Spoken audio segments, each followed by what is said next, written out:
कार्रवाई होती है वो भी हो गई।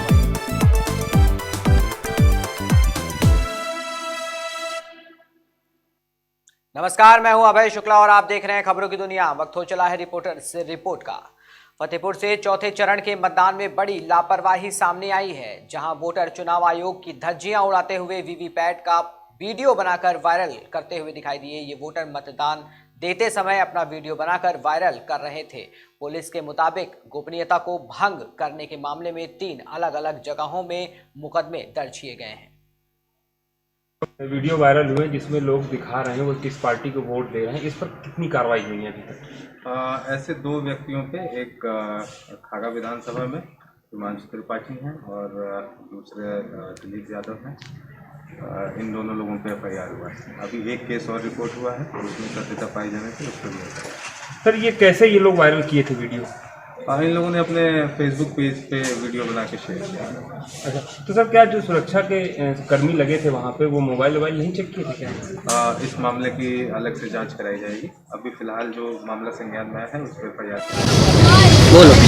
चित्रकूट जनपद में कॉलेज की फीस को लेकर छात्रों ने हाई वोल्टेज ड्रामा कर दिया। सीतापुर स्थित पोद्दार इंटर कॉलेज के इंटर के छात्रों ने प्रधानाचार्य के ऊपर फीस के नाम पर अधिक पैसा लेने का आरोप लगाया। छात्रों का कहना है कि स्कूल प्रशासन मनमाने तरीके से फीस की वसूली कर रहा है।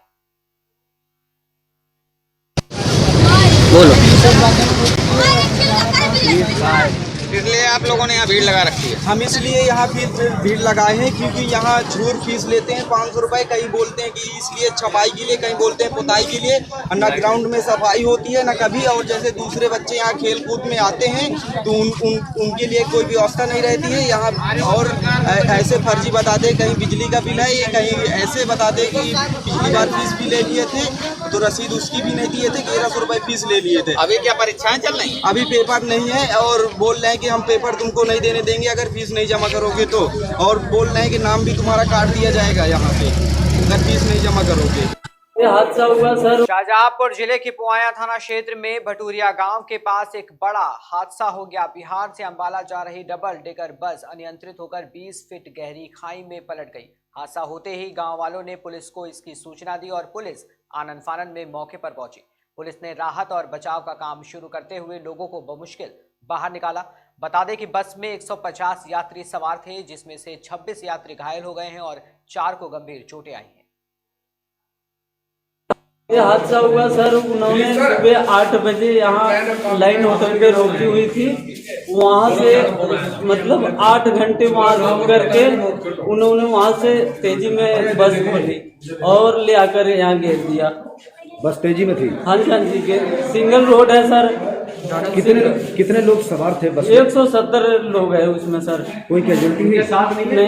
नहीं हुई। घायल हैं? कितने लोग घायल होंगे सर? अभी कोई कुछ भी नहीं कह सकते हम, क्योंकि हम भी उसमें थे। आप कहाँ से कहाँ जा रहे थे? सर हम मोतिहारी से अम्बाला का टिकट है सर हमारे बस में। और कैसे हादसा हुआ? हम बाड़िया से गाड़ी पकड़ के यमुनानगर जा रहे थे और गाड़ी बहुत तेज चला रहा था वो। ऊपर से वो 6 घंटे 7 घंटे वहाँ रोका, पूरा दिन शाम वहाँ रोका होटल में भी, मतलब कि गाड़ी रोक रखा है क्योंकि सारे सोच रहे थे कि उधर से हाईवे से निकलेंगे, लेकिन ये गलत रास्ते से लेके जा रहे। तो ये इस रास्ते पर क्या करने के लिए आया?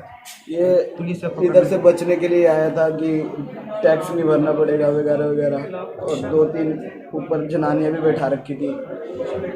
हाँ, बस के ऊपर इस पे छत पे नहीं, स्लीपर के ऊपर होता है ना जो ड्राइविंग का, ऊपर वाला सोने के ऊपर उस पे। तो क्या हुआ? कोई कितने लोग घायल होंगे इसमें? कुछ ऐसा? बहुत ज़्यादा ही वो है। कितने लोग सारों के सिर पर लगाई है, किसी पे लगा है, किसी के सिर पे लगा। ऐसा है कि ये पता चला, हम लोग को इन्फॉर्मेशन मिली है कि नगोई रोड पर कोई बस बिहार की तरफ से दिल्ली जा रही थी, जिसमें वो बस पलट गई किसी गड्ढे में, जैसा बताया जा रहा है गिरी हुई है।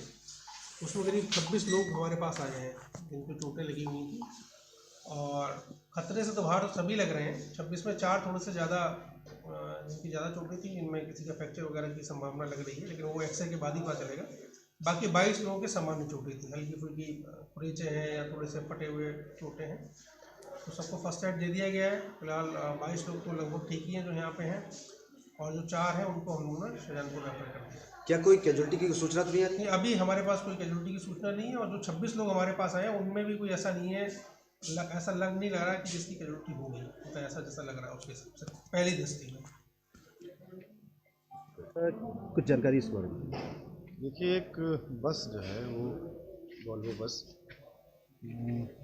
बिहार से अम्बाला की तरफ जा रही थी। ये थाना पुआय अंतर्गत निगोही रोड पर चकुदन गांव है, उसके पास वो पलट गई। और जैसे ही गांव वालों ने सूचना दी, तत्काल पुलिस प्रशासन, डॉक्टरों की टीम, फायर सब लोग मौके पहुंचे।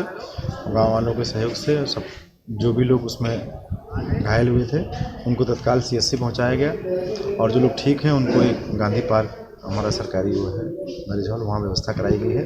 उनके खाने पीने की व्यवस्था कराई जा रही है। और इसमें 2 लोग रेफ़र हुए हैं जिनको चोटें थोड़ी ज़्यादा थी, बाकी सब लोग यहाँ ट्रीटमेंट ले रहे हैं। हल्की फुल्की चोटें हैं। सबसे बड़ी बात है कि अभी तक जो खोजबीन में कोई अभी कैजुअल्टी नहीं निकली है, ये ऊपर वाले की कृपा है। हादसा काफ़ी बड़ा था, लेकिन वो सभी के सहयोग से सब लोग रेस्क्यू कर लिए हैं। यार घायल 3 बताए जा रहे हैं। कौशाम्बी के 251 विधानसभा सिराथू से डिप्टी सीएम केशव प्रसाद मौर्य के सामने ताल ठोक रहे लोकदल प्रत्याशी राजेंद्र सोनकर ने प्रेस कॉन्फ्रेंस कर पार्टी की रणनीतियों के बारे में जानकारी दी। उन्होंने कहा कि यदि हमारी पार्टी सत्ता में आती है तो हम डीजल और पेट्रोल पर टैक्स घटाकर 40 से 45 रुपए लीटर में जनता तक पहुंचाएंगे। साथ ही बढ़ती बेरोजगारी और किसानों की समस्याओं को दूर करेंगे। चौधरी चरण सिंह की पार्टी है, और लोकदल कोई नया नाम नहीं है। लोकदल बहुत पुरानी पार्टी है। आपके जितनी जो है पार्टियां बनी हुई है, चाहे मुलायम सिंह जी हो, चाहे नीतीश जी हो, चाहे लालू जी हो, चाहे BP सिंह रहे हो, वो सारे जो है आपके इसी पार्टी से निकल कर अपनी अपनी पार्टी बनाए। तो ये कोई नई पार्टी नहीं है, और ये किसानों की पार्टी है। किसानों की कोई जात नहीं होती, इसलिए ये जो है सबकी बात करता है।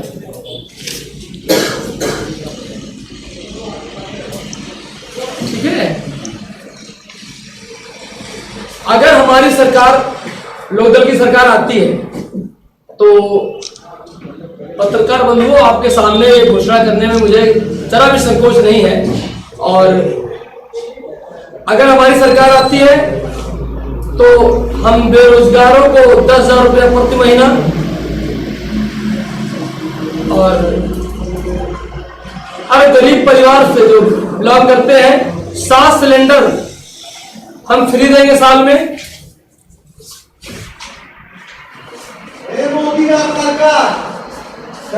जो हमारी आशा बहुएं हैं, जो हमारी आंगनबाड़ी की बहनें हैं, उनको जिनका 5 साल पूरा हो गया उनको सरकार में नियमित कराएंगे। जो अभी हमारे शिक्षा के लिए जो हमारे जो है भाई आंदोलन कर रहे हैं, उनसे बात करके उनके अनुसार उनकी नियुक्ति कराई जाएगी। हमारे होमगार्ड भाई बहुत हैं, PRD के जवान बहुत हैं, उन सभी को हम लोग जो है नियमित करेंगे। उनको जो है जिस तरह से सिपाही पुलिस की वो है, उनको उसके बराबर जो है उसी लेवल में लाएंगे।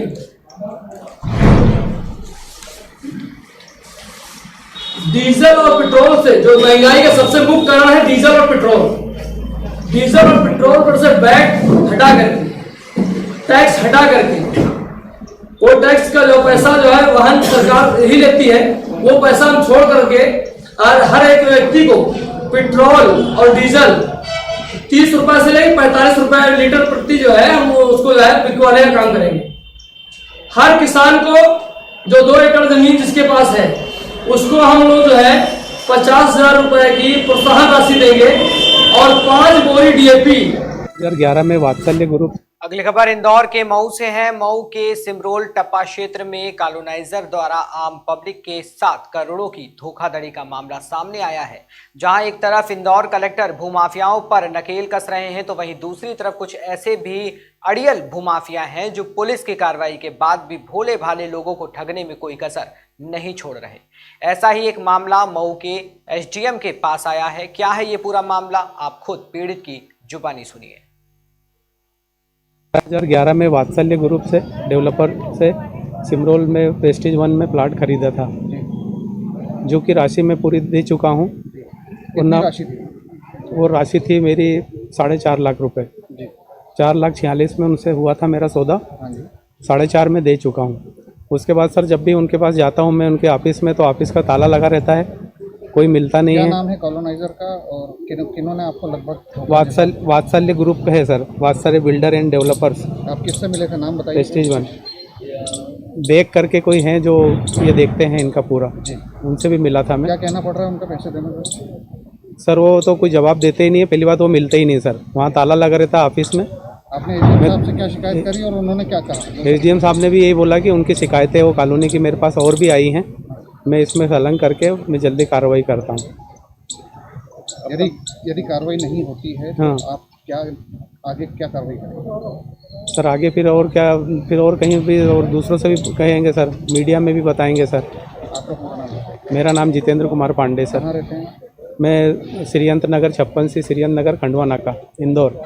हाँ सर, क्या नाम है आपका? खबर आगरा के थाना मलपुरा क्षेत्र के ग्राम पंचायत मनखेड़ा की है। यहां शॉर्ट सर्किट से केनरा बैंक में भीषण आग लग गई। बैंक से आग का धुआं उठते ही ग्रामीणों ने चीख पुकार मचा दी, जिसके बाद पुलिस और फायर ब्रिगेड को जानकारी दी गई। आनन फानन में मौके पर पहुंची फायर ब्रिगेड ने आग पर काबू पा लिया। बता दें कि हादसे में जान माल का कोई भी नुकसान नहीं हुआ है। हाँ सर, क्या नाम है आपका? मेरा नब्बो था। अरे नब्बो जी, ये बताइए आज ये केनरा बैंक में आज सुबह आग की वारदात हुई है, आग लगी है, ये कब का मामला है? ये मतलब साहब सुबह पता चली है। कितने बजे पता चली है? ये पता चली है, हमको तो पता चली है साहब, मतलब कोई करीब 6 बजे करीब। अच्छा, 6 बजे के बाद यहाँ प्रशासन कब तक आ गया था? प्रशासन इसके बाद में आया है। अच्छा, जब तक आग पर काबू पा लिया गया था? यहाँ हमारे गांव की जनता आ गई साहब। अच्छा, जनता ने काबू किया। अच्छा, जनता ने पानी डाल डूल के काबू किया। जी हाँ। कितना नुकसान हो गया होगा इसमें पता चला? इसमें साहब एक 60 बताते हैं कि 60 बजे रह गई है। अच्छा, बैंक शाम को कितने बजे बंद होती है? बैंक शाम को मतलब 5 बजे 6 बजे बंद होती है। यहाँ एटीएम भी है बैंक में? एटीएम है। यहाँ कोई गार्ड वगैरह नहीं रहता रात में? गार्ड कोई नहीं रहता है। तब से बैंक खुली है, तब से है ही नहीं गार्ड यहाँ कोई? यहाँ गार्ड है। अच्छा, क्या लापरवाही क्या हो सकती है इसमें? लापरवाही नहीं हो सकती है, बिना गार्ड के बिना बाके देखा बारी के होती है। तो शॉर्ट सर्किट एक ऐसी संस्था है, बैंक है, ये एक अहम संस्था है, इसमें शॉर्ट सर्किट का मामला किस प्रकार होगा? फैक्ट्रियों में, जूता फैक्ट्री या अदरवाइज फैक्ट्री होती है, उनमें शॉर्ट सर्किट हो जाती है, पर यह बैंक में ऐसा मामला देखने को मिला। क्या कहना चाहेंगे इस मामले में? इस मामले में यह कहना चाहते हैं गार्ड भी होना चाहिए, देखा बारी करनी चाहिए। सर, ये मनखेड़ा में जो हादसा हुआ है कि केनरा बैंक में, किस तरीके से हुआ है? ये सुबह अर्ली मॉर्निंग की घटना है, लगभग 7 से 7:30 बजे के बीच। जी जी। कुछ ग्रामीणों का मेरे बैंक के फोन पे फोन आता है कि आपके बैंक से जो है धुआं निकल रहा है। तो उसके लिए फिर हम तुरंत ही 10 मिनट के अंदर ब्रांच में आते हैं और देखते हैं कि जो शाखा का इलेक्ट्रिक पैनल है वहाँ पर जो है आग लगी हुई है। संभवतः प्रथम दृष्टया जो इंगित होता है उसे शॉर्ट सर्किट से ही आग लगी है। इसमें हमें जो बैंक के आसपास के ग्रामीण, इनका काफी सहयोग रहा। इन्होंने तुरंत, सभी ने अपने सहयोग करके तुरंत लाइट कटवाई और बाकी पानी वानी जिससे भी है उसे बुझाया। उसके बाद हम लोगों ने शाखा को खोला और उसके बाद फायर एक्सटिंग्विशर से भी आग को बुझाया है और अंदर भी सब कुछ चेक किया। अंदर कोई ज़्यादा नुकसान नहीं है, केवल जो इलेक्ट्रिकल से संबंधित चीज़ें हैं वही जली है। बाकी हमने अपने क्षेत्रीय कार्यालय उच्च अधिकारियों को सूचित किया हुआ है। हाँ सर, क्या नाम है? नाम नवीन साहब। अपना पद बताते हुए बताइए दर्शकों को, क्या मामला यहाँ आएगा बैंक ग्राम पंचायत मनखेड़ा में आगजनी की वारदात हुई, क्या मामला? आज सुबह ग्रामीणों द्वारा सूचना मिली गई प्रधान जी को। उन्होंने मौके पर मुझे यहाँ भेजा गया। ब्लॉक कोला की ग्राम पंचायत मनखेड़ा में केनरा बैंक चौराहे पर शॉर्ट सर्किट के कारण आगजनी की वारदात हुई, जिसमें फायर ब्रिगेड की गाड़ी मौके पर मौजूद हुई, जिससे आगजनी को काबू पाया गया। ग्रामीणों की मदद से आग बुझाई गई। बैंक का स्टाफ भी मौजूद रहा, उसमें हमारे एसएसआर मलपुरा भी मौजूद रहे। सारे पत्रकार साथ ही हमारे को सूचना मिली गई, उन्होंने सारी सब घटना को देखा और सब जिस तरीके से आग लगी। लगभग इस बैंक को कितना टाइम हो गया होगा बने? यहाँ करीब 8-10 साल हो गए बने हुए। क्या बैंक में गार्ड रहता है? बैंक में गार्ड मैंने तो नहीं देखा है सर। एटीएम भी है इसमें, एक एटीएम है और ये एक संस्था ऐसी है केनरा बैंक की, ये एक वीआईपी में आती है, लोगों को पैसे भी रखा रहता है, डॉक्यूमेंट अहम होते हैं, जैसे जूता फैक्ट्री में लग जाती है शॉर्ट सर्किट के आग, वो वहाँ सामान जायज़ है, वहाँ लग जाती है, पर बैंक जैसी संस्था में आग लगना, इस बारे में क्या कहना चाहिए? अब देखो इस तरीके से तो बैंक शाम को स्टाफ बंद करता है, शॉर्ट सर्किट से आग लगी हुई है। किस तरीके से कैसे आग लगी हुई है ये तो सब पूरी जानकारी होगी, स्टाफ बता पाएगा सब। या मैनेजर कुछ कहने के लिए तैयार नहीं है, मीडिया से बात करने के लिए तैयार नहीं है, वो बता रहे हैं दोपहर में आना है आपको, क्या क्या कारण रह रहा है इसका? अब मैंने साहब के ऊपर पाबंदियां हैं, ऊपर कुछ उन्होंने अपने स्टाफ से बात की होंगी तो वो बोल रहे होंगे दोपहर में आने का। बैंक इतनी बड़ी संस्था है, इसमें ATM भी लगा हुआ है, कई हादसे अभी क्षेत्र में हो चुके हैं और यहाँ अभी कोई गार्ड नहीं है, क्या कहेंगे आप? देखो मैं ये कहना चाहूँगा बैंक के स्टाफ से, मैनेजर साहब से, कि यहाँ बैंक देहात में लगी हुई है, बहुत बड़ा क्षेत्र है यहाँ पे, पूरी ग्राम पंचायत मनकेड़ा के 4 गाँव आते हैं, आसपास के गाँव में भी आते हैं यहाँ पे। यहाँ एक तो स्टाफ की व्यवस्था की जाए, स्टाफ बहुत जरूरी है, बाकी के तो सब काम होता है। अच्छा आप सर इस वारदात में क्या लापरवाही बरतने का एक वो दिखता है कि कैसा, क्या मानना चाह रहे हो आप इसमें?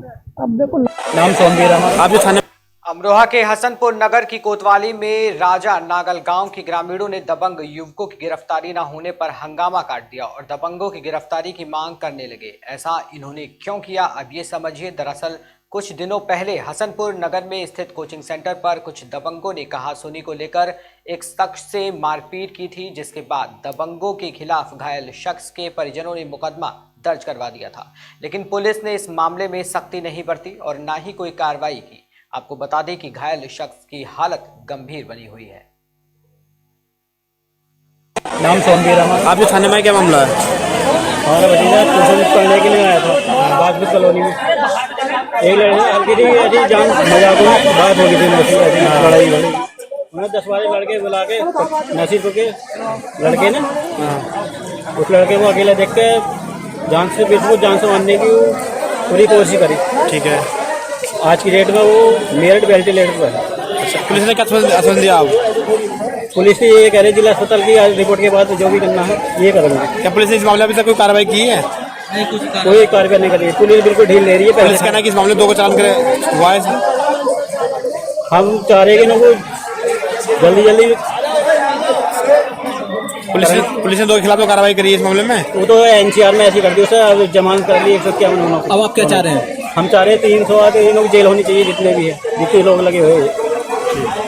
अगली खबर रामपुर से है। रामपुर के मानपुर रोजा गांव में किसानों को संबोधित करते हुए भारतीय किसान यूनियन के राष्ट्रीय उपाध्यक्ष मोहम्मद हनीफ वारसी ने कहा कि 24 फरवरी को झांकियों की मासिक पंचायत अंबेडकर पार्क में संपन्न होगी। बेमौसम बारिश के कारण जिले भर के किसानों की भारी संख्या में फसलें तबाह हो गई हैं, लेकिन अभी तक किसानों को मुआवजे के रूप में कोई राहत नहीं दी गई है। अगली खबर आगरा से। आगरा के शाहगंज क्षेत्र में डूडा द्वारा बनाए गए गरीबों के मकान गिरने शुरू हो गए हैं, जिसके चलते कभी भी बड़ा हादसा हो सकता है। पीड़ित शख्स ने कई बार स्थानीय प्रशासन से शिकायत की थी, लेकिन अब तक कोई भी सुनवाई नहीं हुई। क्या नाम है आपका? फहमीदा। कहाँ रहती हैं आप? कहाँ रहती हैं इस समय? पोईसराय में। क्या परेशानी हुई है? पोईसराय खैरिया मोड़। क्या हुआ है? भैया हमारे मकान की दिक्कत है, हमें आए दिन ये मकान गिरता रहता है और हम कभी भी किसी भी वक्त, हमारा यही जगह है काम करने की और हमें बहुत परेशानी है। जब देखो जब मकान झड़ता ही रहता है, 24 घंटे रेत या। और कल मेरा बच्चा आया है खाना खाने के लिए और जैसे ही वो टिफिन लेकर के बाहर निकला है, जैसे ही ये छत गिर पड़ी। और उस दिन मैं किचन में खाना बना रही थी तो मैं भी बच गई, थोड़ा सा हट गई, लेकिन हम सोते हैं इस जगह पर, कभी भी गिर सकता है जी। हमें बहुत खतरा है इससे और हम मर जाएंगे या हमारे बच्चों को कुछ हो जाएगा तो हम किसको जिम्मेदार ठहराएं। हम बहुत गरीब आदमी हैं, हमारा आदमी विकलांग है, मेरे मासूम छोटे छोटे बच्चे हैं और बहुत खतरे की में हम रह रहे हैं जान पे। ये अल्लाह उस्मानी नाम है मेरा। क्या परेशानी है आपकी? परेशानी क्या साहब, ये मकान मेरा गिर रहा है और मैं DM साहब को भी शिकायत कर चुका हूँ और DM साहब ने डूडा विभाग के लिए आदेश किए, डूडा विभाग ने और किसी विभाग के लिए आदेश कर दिए, कोई सुनवाई नहीं हो रही है। जबकि प्रधानमंत्री आवास योजना के अंतर्गत बने थे और सरकारी पैसे का इतना दुरुपयोग हुआ है, उसमें सीमेंट तो है ही नहीं। और ये कंडीशन जो है कि आपके सामने है, मैंने जिलाधिकारी महोदय के मैं फोटो के और प्रार्थना पत्र दिया था। मेरा परिवार बच गया साहब इसमें, पाँच मियाँ बीवी बच्चे और शायद 5 मेंबरों की जान जो है खतरे में। कोई सुनवाई नहीं हो रही है साहब, जबकि दिसंबर से लगा हुआ हूँ। कभी कोई कहीं भेज देते हैं, कभी कोई कहीं भेज देते हैं, कभी कहीं भेज देते हैं। ना किसी ठेकेदार का पता है, ना किसी का पता है, जबकि इस क्षेत्र के लिए करोड़ों रुपए का आवंटन हुआ था। पाइपलाइन वगैरह भी सब ऐसे बिछी हुई हैं, उससे तो हम पे कोई फर्क नहीं पड़ रहा। मतलब जब हम मर जाएंगे फिर क्या होगा, हमारे बच्चे मर जाएंगे फिर क्या होगा इसमें? तो हमारी तो जिंदगी खतरे में। क्या मरने के बाद ही प्रशासन सुनेगा? किस प्रशासन के पास जाएं, किस सरकार के पास जाएं, कहाँ जाएं? हमें कुछ जानकारी भी नहीं है इस तरीके की कि हम जाएं कहाँ। अब हमें अपनी जान बचानी है, किसके घर में रहें अब ऐसे माहौल में कि हम सड़क पर सोएं? किस अधिकारी के घर पे जाएं, किस मंत्री के घर पे जाएं? अब हमें क्या करना चाहिए? हमें खुद नहीं साहब, हम रात भर सो नहीं पा रहे हैं साहब। रात को भी बच्चे गली में बैठ रहे हैं डर के मारे, बच्चे भी घर में नहीं घुस रहे हैं। अब खाना भी बना रहे हैं, ऐसी हालत में बना रहे हैं। आप देख सकते हैं मौजूदा स्थिति ये है। हमारे घर में मध्य प्रदेश के रीवा की तहसील हनुमना में वर्दीधारी दबंगों की तानाशाही देखने को मिली। पुलिस ने पीड़ित को ही धारा 304 का आरोपी बना दिया। पीड़ित ने कई बार मामले की शिकायत की, लेकिन आज तक उसे इंसाफ नहीं मिला। अब ये पूरा मामला क्या है और शुरू कहां से हुआ, सुनिए पीड़ित की जुबानी। हमारे घर में 2 अक्टूबर को बड़े भाई की मौत हो गई और पुलिस प्रशासन द्वारा कोई कार्रवाई नहीं की गई और पुलिस प्रशासन आज तक से अपराधी नहीं पकड़ी। जो कि भाई मेरा ही ख़त्म हुआ, मेरा ही चाचा और मेरे पिताजी को और मेरे भाई को पकड़ के लेके गए। CF हेल्पलाइन बंद करने के लिए बार बार पुलिस प्रशासन हम लोगों को दबाव डाल रही है, मार रही है, पीट रही है, घर में घुसती है, अंदर में घुसती है, बदतमीजी करती है। हमारे घरे में घुसा थे, मारी जबरदस्ती मारा थे, पीटा थे, कहा थे कि हेल्पलाइन बंद कर दो। क्यों शिकायत किए हो, काय करे हो? और ये जो अपना दरोगा यादव है, शैल यादव ये जातिवाद है चिकर और उन लोगों को पैसा लेकर वरी कर रहा है, हम लोगों को फंसाया जा रहा है। उनकी मृत्यु हुई वो कौन थे आपके? वो हमारे पिताश्री हैं, हमारे पापा। तो करंट किसके खेत में लगा था? जब्बू लाल यादव, लल्लू लाल यादव के खेत में लगा। करंट किसने लगाया था? ये तो जब्बू लाल यादव पूरा गांव जानता है, सब उन्हीं के खेत में लग रहा था। अच्छा, तो आपके पिताजी की मृत्यु हुई और आपको ही मुलजिम बना दिया? जी सर, हम लोगों को मुजरिम बना दिया गया है। तो आपने इसके लिए कहीं और शिकायत नहीं करी? मैं इसकी शिकायत SP ऑफिस गया था, किया था और हनुमना थाने में किए थे। आप 181 हेल्पलाइन में किए थे, तो इसलिए हम लोगों को पुलिस पकड़ने आता है घर में। 181 में शिकायत किए हैं आप? जी सर। अच्छा, तो 181 बंद कराने के लिए बोलते हैं बार बार? 181 बंद कराने के लिए बोलते हैं बार बार। अच्छा साहब, हमारे जेल में गए हैं तो तुम्हारे चरैया रहे हैं, हम बताएं तब गए वहाँ घटना पे, तब भी उनके मुस्लिम बना के लेके पकड़ के चला गए। हमारा छोटा लड़का है, अब हम कसके पाली। अब पुलिस कब आई थी आपके घर? पुलिस कल भी आई थी और परसों भी 3 बार छापा मारी थी। एक बार हमारे घर के अंदर सकाकर हम लोगों को ढूंढने के लिए गई थी और बार बार मतलब कि 2 बजे रात, 4 बजे भोर और 3 बजे रात आए थे। हाँ, क्या नाम है आपका? हमारा नाम तीरथ है, साकेत। क्या घटना हुई थी? घटना करंट द्वारा मेरा भतीजा खत्म हुआ था। नहीं, जैसा कि मैं देख रहा हूँ कि आप लोग सब लोग रो रहे हैं जब से मैं आया हूँ। यहाँ तो हमारे बेटा जेल में है, हमारे भाई जेल में है। कैसे आपके घर के ही किसी की मृत्यु हुई थी? मृत्यु भतीजे की हुई थी। तो करंट किसकी जमीन में करंट लगा हुआ था? यादव के। क्या नाम था उसका? यादव लाल। तो करंट फिर आपके घर के लोग कैसे जेल में हैं? हमारे लोग गए थे लकड़ी लेने के लिए, सूखी जलाऊ जंगल से। उसे हमारा वहाँ जिला भी बना है, तो कभी कभी जिला भी जाते हैं। हर घड़ी की रास्ता है। वहाँ करंट कटिया लगी थी कम से कम 2 किलोमीटर। अच्छा, पुलिस लोग सब मौका किए थे जी। 2-3 बार मौका हुआ था। तो मुलजिम आपके घर वालों को बना दिया गया? मुलजिम हम लोगों को बना दिया। मतलब आपके ही घर से आदमी की मृत्यु हुई, आपके भतीजे की, और आपके ही घर के लोगों को मुलजिम बना दिया? जी हाँ। तो क्या पुलिस ने आपने पुलिस से बोला नहीं कि ऐसा क्यों कर रहे हैं? पुलिस से बोलने की कोई मौका नहीं देती है। अच्छा, तो क्या पुलिस और कुछ पुलिस आप जैसा कि अभी आपने बताया कि पुलिस अभी हमारे घर आ रही है बार बार? हाँ, आती है। तो महिलाओं ने बताया कि उनके साथ बदतमीजी भी करती है? हाँ जरूर, गाली मुद्दा बहुत दिए थे। मध्य प्रदेश के रीवा जिले के मऊगंज में अधिवक्ता संघ द्वारा अधिवक्ताओं की भूमिका विषय पर एक कार्यक्रम आयोजित किया गया। कार्यक्रम में मुख्य अतिथि के रूप में वरिष्ठ अधिवक्ता और समाजसेवी मृगेंद्र सिंह ने शिरकत की। इस दौरान वरिष्ठ समाज सेवी मृगेंद्र सिंह ने कहा कि वो अधिवक्ताओं के साथ हर समय खड़े हुए हैं।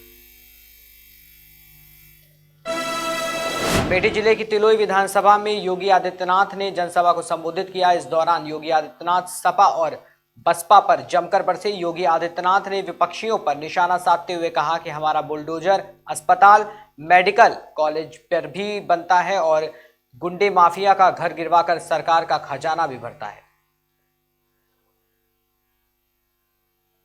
फिलहाल इस वक्त के लिए इतना ही। देश और दुनिया की तमाम खबरों के लिए बने रहिए हमारे साथ और देखते रहिए खबरों की दुनिया।